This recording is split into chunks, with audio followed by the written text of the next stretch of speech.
Good morning, everyone. I hope you're having a wonderful, wonderful day so far. How has March been to you? Hope it has been great and all that you hope for it to be as well.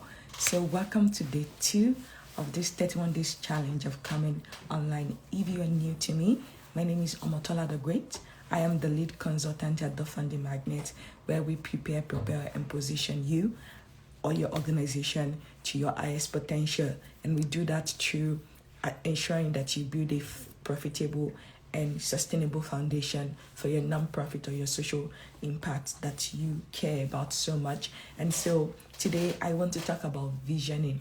And I know for a lot of nonprofits, for a lot of people that are interested in doing good, this is it. Your vision is what is driving you more than ever, because in this world that we are in, and in this non-profit sector or NGO or social enterprise, whichever one you call it, without a vision, it's harder for you to be able to sustain the passion, to be able to continue what you were called to do, to be able to do the purpose for why you are here as well. And so I'll share a bit about my own process and then also give you the opportunity to ask me any question as well, and also answer one of the questions that someone sent in to ask about their own specific organization as well. So what is visioning? In simple terms, it's basically your idea of the future, what you want the future to be, what you imagine the future to be, what you want it to be.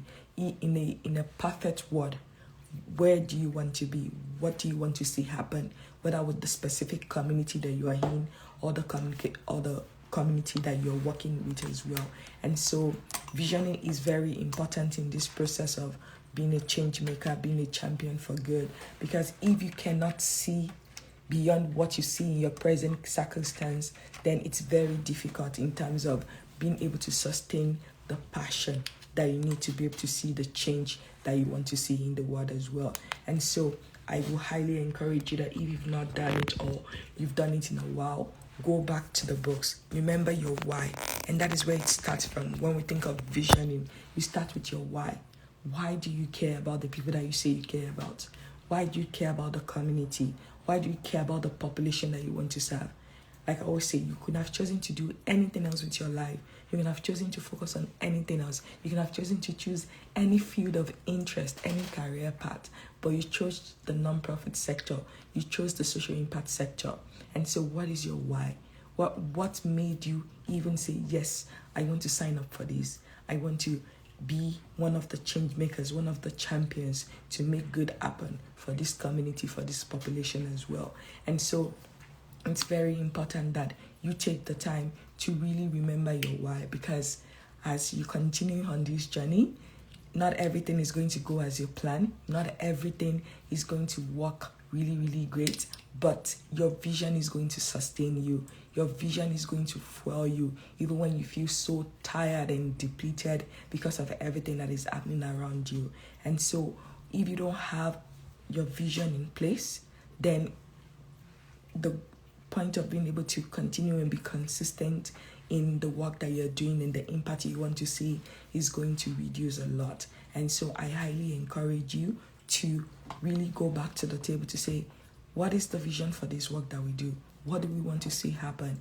And so I have a simple way to help you to really simplify visioning what you want to see. So I'm going to give an example and use a particular organization, right? And so let's say this organization, what they care about is education and children.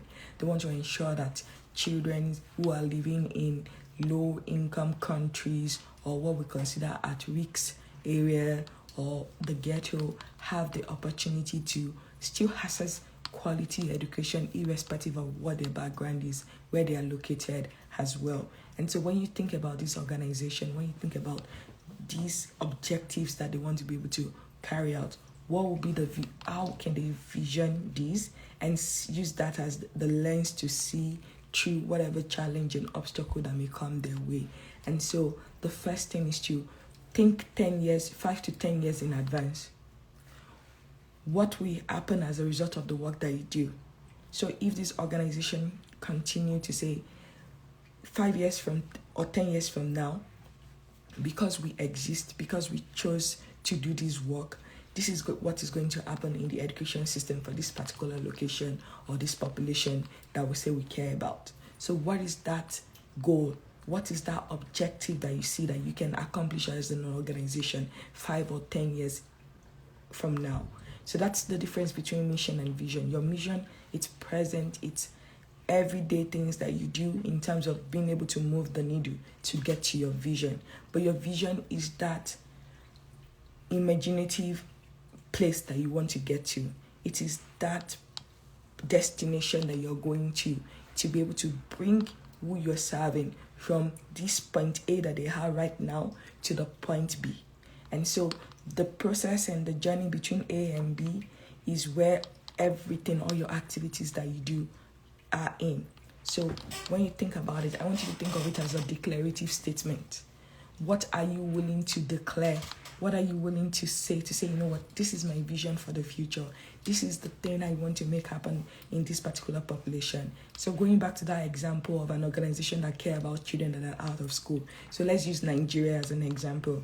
Currently, according to the UN and UNICEF, there are more than 10 million children that are out of school, that they don't have access to education at all in Nigeria right now. And I'm sure with the pandemic, that number has increased drastically, right? And so there may be this organization that cares about education, that cares about ensuring that these children have access to quality education irrespective of where they are. Their vision in terms of their declarative statement might be 10 years from now, we want to reduce this number from 10 million to 9 million. Do you see? So it's like because we exist, because our organization is doing the work that we do, in between now and 10 years, we are going to reduce this number by at least 1 million. We are going to help 1 million students access quality education, get them into a school, not just any school, but of quality, that is going to ensure that they are able to learn and thrive. And so that's your vision. Your vision is the big overarching idea, the big overarching result of what you want to see. You're not thinking about what is not happening now. You're thinking of what can happen into the future. And so it's very important as an organization for you to have a vision, to have something. And you should see it as something that you're fighting for. You're not fighting against anybody. Because I know sometimes this can be more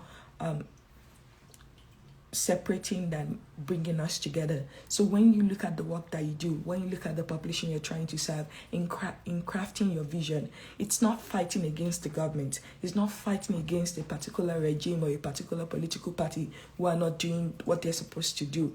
You are more fighting for the children. You're fighting for a better future for them. You're fighting for a better possibility for them in that regard. And so that is one of the things that is very important when you think about your vision. Don't think of fighting against, think of fighting for. That you are for people, you are for a particular location, you are for a particular area or aspect of like education that you want to do in that regard. And so I want you to start thinking about your vision, and don't think of it as something that you just hide and forget about, and just once in a while that you bring it up, like during your meeting, whether with your volunteers, with your staff, with even potential donors and partners. I want it to be a living, breathing thing. And how you do that is by having a declarative statement that you say boldly. And I know that can be hard to commit to something. And I think that's why most people, they hardly talk about their vision and what they want to see accomplished within the population that is there. Because what if we don't make it? What if we don't reach this goal in this timeline that we gave ourselves? What if this does not happen? But don't worry about the what if. You have to at least imagine that it is possible first. If you don't believe that you can, then it's not going to happen. And there is so many obstacles and challenges that will come your way. And when that happens, it can make it even harder for you to be able to see beyond where you are right now. And so that's why you need to keep your vision alive. And that is why you need to have these declaration statements that you say or that you use in all of your programming, in all of your written or communication form, to say, this is our vision. 10 years from now, at least 1 million children that are out of school right now will be back in school with quality education, thriving and learning and becoming what they choose to be and what they want to be in the future. That you guys are going to stand in gap. You're going to go into the trenches and do whatever it takes to ensure that these lives are transformed, these lives are changed, these lives are saved, and that they are able to actually become whoever and whatever they want to be, irrespective of their location, irrespective of their current circumstances right now. And so I want you to tell me in the comments, whether you're watching now or later, what will be your vision statement? What will be your declaration statement? What are you fighting for? 5 years from now, 10 years from now, what would the word thank you for? Because your organization exists, because you chose to do this project or this program, what is the word going to thank you for? What is the word going to thank you for? So I want you to think about it and then come up with your own statement to say 10 years from now, 5 years from now, this and this will happen. I want you to be confident in saying it, because think about it. The more you speak it out, the more you share with more people, the more chance for it to be accomplished. So it's almost like an affirmation, a declaration that you're saying over and over again. And the more you bring it to remembrance, the more you say it out, the more you share about it, the better the chance of getting the support, the partnership, the donors, the volunteers to help you live it out. But if you don't say it out, if you just keep it to yourself, then nobody's going to know, and then it might take longer for you to achieve what you want to achieve. But every single interaction that you have, I want you to be able to speak that out, to say, this is what we are fighting for. This is who we are fighting for. This is what we are going to do to ensure that this happens. And this is our timeline. So a question that you may ask is like, well, what if we say 5 years and we are still not able to reach that particular goal that we set? It's okay. Like, you shift it, because a lot of us sometimes, like, we might overestimate what time it will take or underestimate what time it will take to make it happen. So it's okay, even if, let's say in the beginning, when you first projected this, the timeline came and then you are not able to reach it. You just shift it to say, and then you are open and honest with your partners and your supporters and your donors, and you have to say, we thought that in 5 years we'll be able to do this and reduce this issue by this number, but due to this and this, we are now moving our timeline forward, and we realize it's going to take us more time to be able to achieve it. And so being open and communicating that will also be very helpful as you go forward. And so I want you to really take some time to think about your vision, to think about why it matters that you exist, why it is important for people to join you on this vision thing that you're doing, to say, this is what we want to accomplish. This is what we are fighting for. This is the population, this is the community, and this is how we're going to make it happen. And so vision is very important on this journey, because without it, it can make it easier to get discouraged, because everything will not go well. Everything will not go well. And an example from my own experience as someone who started a nonprofit and ran it was when I went back to Nigeria, and I had this great concept that, in the secondary school education system, usually the public school especially, there may not be enough teachers for the students. So think about it. A school might have classes where they were supposed to do at least 10 subjects a semester or a term, and they only have 4 or 5 teachers covering, and they don't have 5 teachers. So the first idea that we had as an organization was that, we are going to get the best of the best university students, recent graduates, and employ them and pay them to go to those schools to teach during the time period that those teachers that were needed but the school don't have it will be able to, so that the student will be able to have access to education and they don't have to be behind in the curriculum for the exam they're going to be sitting for. Well, we got shut down. Like, it was an epic shutdown, and no school will allow us to do that, even though we were trying to do something great and wonderful. But for them, they felt like maybe we were trying to take their place, or we're going to make them look bad. But for whatever reason, they would not even hear what we had to say, and they were like, no way, we don't want you in our schools, don't bring anyone. But think about it, that could have been very disappointing, right? But thankfully, because we had a vision, we knew what we were fighting for, we knew the people that we were working for, this did not discourage us. So we went back to the table to say, okay, There are many other ways that we can go about this. If this specific strategy is not going to work, what else can we do? And so our vision really helped us to keep up our hope and help us to really think about that. Okay, the vision is still the same. We still want to support, we still want to provide access to materials, access to trainings, whatever the student need to thrive and succeed. So if the schools will not let us come in to do this, what other ways can we use to ensure that we can do this as well? And so one of the things that we did was to now say, you know what if we turn it into an after school center? So we don't have to do it during the school period. The school can still do whatever they like with their time and waste the student time during that period. But after school is over, what if we are able to now work with the school and then have the student come to us? And so that was the new plan that we came up with, and so we shared it with the school and they loved it. But the thing was, when we came up with the first plan, when we did our budget, we didn't plan for having a rental space because we thought that we can do everything we do in the school system. But now that this is a new plan and now we needed a place to rent, that was a bigger problem. And so one of the things that we did was to say, okay, you know what?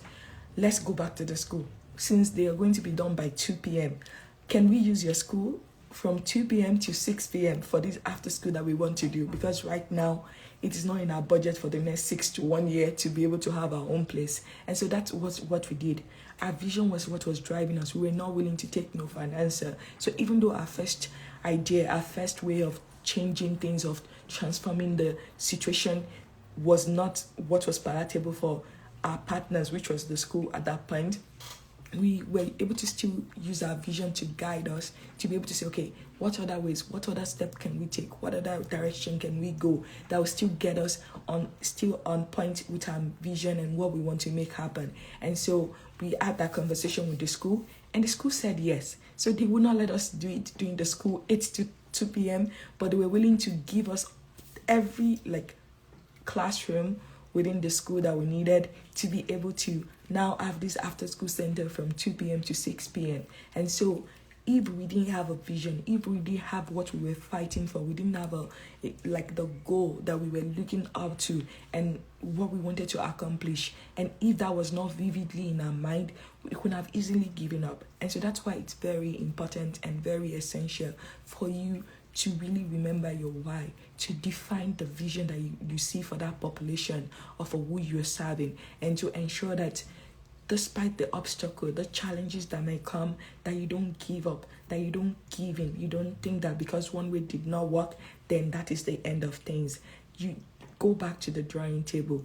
Keep your vision at the forefront. And if you can do that, then it's become easier for you to be able to accomplish the goals that you want. Even though obstacles and challenges might rise up, you will be prepared. You will have everything it takes to be able to be successful and to push forward and make those things happen as well. And so I hope this was helpful to you. And if you have specific questions about your home particular organization, whether you're just thinking of starting it or running it, feel free to please send a message or leave a comment, and I'm happy to definitely respond to it. So one of the questions I got was about team, and saying, you know what, I'm just starting my nonprofit, I'm cash-strapped, I'm still self-funding myself. How do I get quality people who can support the work that I do? How do I get people who will commit? Not say that they will come and then 5 minutes before they were supposed to show up, send me a message and say, sorry, I'm not coming again, and you cannot do anything because they were volunteering their time anyway. And so I have different answers for that. But one of the answers that I'm going to give is one, first and foremost, you need to have a process. You can't just accept everybody. Yes, most people, they want to volunteer. They like to. It's a good thing. They feel good about themselves when they volunteer for an organization or a non-profit.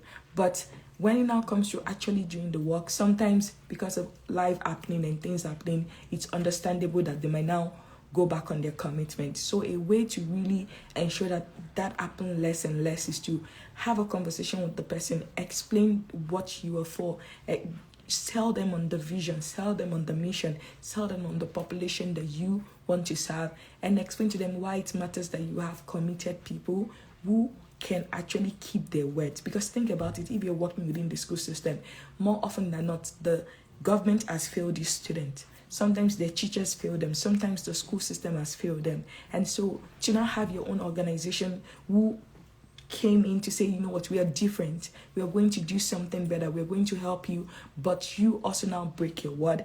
Then you are no better than those other people that you're trying to differentiate yourself from. And so it's really essential that you let those potential volunteers know what is at stake, to help them, like, only commit the time that you know that you can show up. And if you know that you're not going to show up, not give us a 5-minute notice. So have a protocol, have a process to say, if you know that something happened and it's unavoidable and you cannot show up on time, then please let us know in advance. At least give us 48 hours or 3 days, whatever notice you need, so that way you can make adjustments and you can find somebody else, so that it's not like the students are hopeful and waiting and then nobody is showing up, and then they feel as if they are forgotten, they are unseen, or nobody cares about them or their future. And so it's really, really important for you to make the time to really create like a process. Don't just take everybody. Like, I have a way to weed out the people that just are excited and they think it's a good idea to do, but when it comes to doing the real work, then that's when they chicken out. And so it's really important that you take the time to solidify your process and say, this is what it takes, this is what you're signing up for. This is, if it's possible, draw up a contract. Not, it doesn't have to be legally binding, but just for them to take it seriously, to see that it's not just when I feel like that I get to volunteer, but like you are committing for 12 weeks, and then make it time bound as well. Don't just leave it indefinitely that, oh, forever I'm going to volunteer. No, life change, life happen. And so people will have time constraint and things that might show up. So like, realistically, how long can you commit to this? Ideally, we want someone that can do 3 months or 6 months or 1 year, whatever that time period is for your own organization and for your program. But you need to also be able to take the time to say, you know what can you realistically do? How many hours a week can you commit to? How many days a week can you come? So don't just say, oh, you have to come every day. Like, work with them to say, this is what we need. We need people that can show up. So you have your own, like, thorough list of, okay, ideally, anyone that wants to volunteer for our program, this is the number 1, number 2, number 3, number 4 things that we need in terms of commitment, whether it's time, availability, and things like that. Then also now tell them, what can you do? Where do you see yourself fit in terms of what we need and the time availability that we need as well? And then together you can now come up with something that works for both of you, that you can all live with, and that will ensure consistency, and not that today they show up, tomorrow they don't show up, today they show up, tomorrow they don't show up. So I hope that was helpful. And if you have further questions, feel free to send me a DM. I'll be happy to also take it as well. If does anyone have any question, and if you'd like to join me live, you can press the request button as well. I would love to bring you on if you have a specific question that you like to ask live as well. So I'll wait for about 30 seconds. Any questions?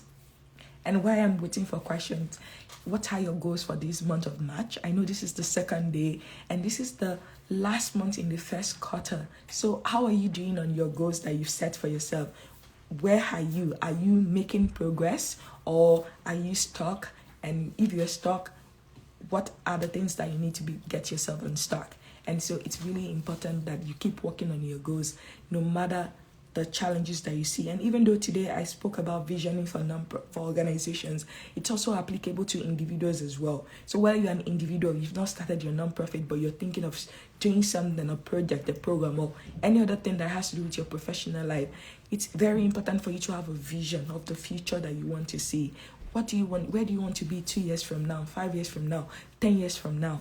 And what is it going to take? What do you need to give up? What do you need to give in? What do you need to do more of? What do you need to stop doing? What do you need to start doing? What do you need to continue doing to help you reach that goal, that vision that you have for yourself? And so it's very essential, whether as an individual, whether as an organization, that you have a vision. You have a vision that you can look up to, because yes, life will happen. Yes, there will be setback. Yes, there will be discouragement, but you cannot afford to give up. And if your vision is not solidified, if you really, really don't have this imaginative place that you want to be, then it's easy for you to give in, to say, you know what, well, everything is against me. Everyone is against me. There's no way this is going to happen. But when you have that vision and you allow it to drive you, irrespective of the obstacles, the challenges that comes your way, you are going to overcome it, because there is something that is fueling you. There's something bigger than the present circumstance, something bigger than the present issue or challenges that you may be facing,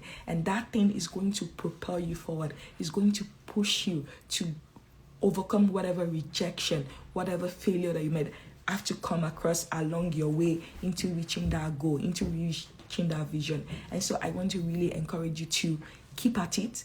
Don't give up on yourself. Don't give up on the people that you're serving. Don't give up on your community.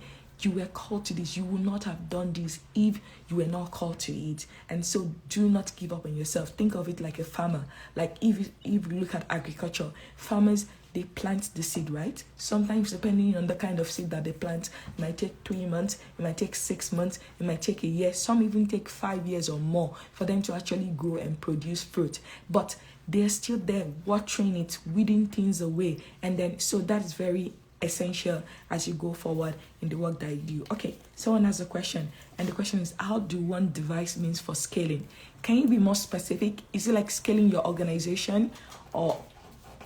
So that's a good question. So let's think about it. So why you clarify the question. So in terms of scaling, so the way I like to think about it is more of expansion, because where you're starting right now, let's say this year, your goal is to help 100 students or 100 people, 100 family, or 100 children. And so you think about next year and say, okay, what is our goal for next year? We helped 100 this year, but we know that there are at least more than 1 million people that need our help. And currently right now, we would like to increase and expand our impact to more than 100 people. But at this point, at this moment, we only have the resources to help 100. So when you're thinking of scaling, don't think about just the number of people you want to serve. Think about everything you need to do it well. So in terms of your team, so let's say currently with the 100 people that you're serving, you only have 10 team members. If you try to scale in terms of the number of people you're serving to 200 or 250, and you don't scale your team as well, and you don't increase that capacity for the team member, then things are not going to go well. And so it's very important for you to say, okay, when you look at the board that you're creating, the vision that you have, to say, okay, this is what is it going to take for us to scale to 200? Currently we are at 100, and we have 10 people to be able to do this work for these 100 individuals that we're working with. So now that we want to move to 200 next year or 2 years from now, what will it take? What additional resources will we need?